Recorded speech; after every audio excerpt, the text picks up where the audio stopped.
many developed countries, including the United States of America, Japan, and other European nations, as well as developing ones in Asia and elsewhere, are experiencing the unprecedented financial turbulence that resulted in drastic and distressing changes in social, economic, and environmental aspects of people's lives.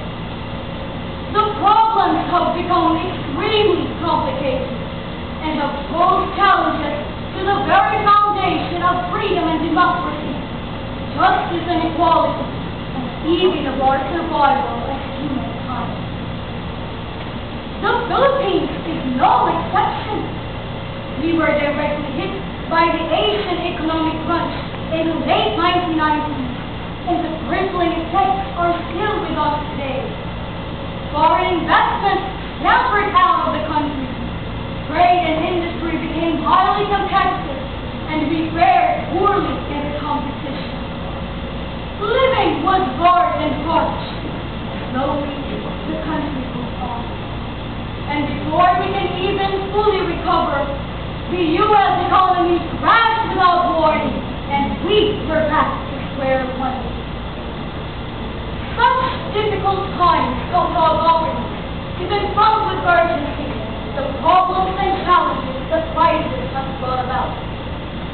Certain but determined, nations look everywhere for anything or anyone that would assure and inspire them.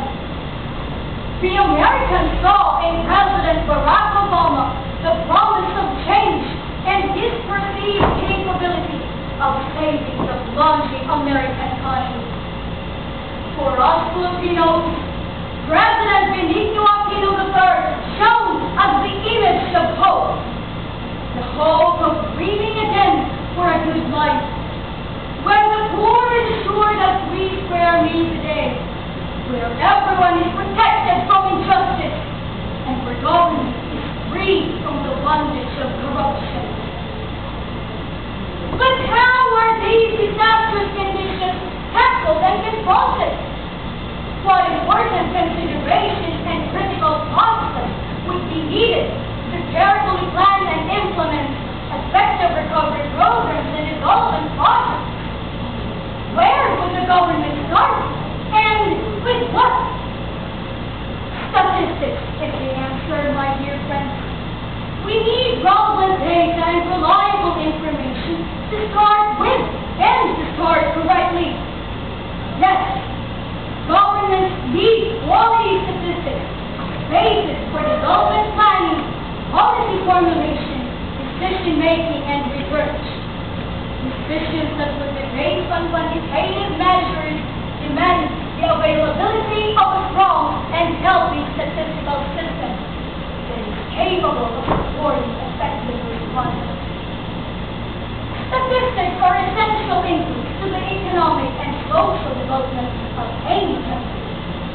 Operating budgets of government are generally based on statistical projections that estimate expected expenditures and identify various sources of revenue. Programs and projects are effectively planned and implemented after going through the basic process of statistical experiments. Results of such experiments are thoroughly analyzed to ensure that statistics are not misused.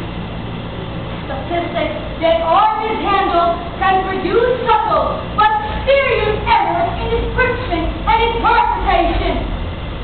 Serious enough to lead to devastating decision errors and huge losses in people's money. National development efforts, including expenditures that haven't been referenced as accurate statistics, are seen to fail even before they are started. Our country today is facing serious social, economic, and environmental problems that need immediate attention. President Aquino and his cabinet are committed to exert all possible measures to confront head-on the ills that afflict our society. Poverty, injustice, corruption. However, To ensure that these measures are responsive, we need reliable data and information.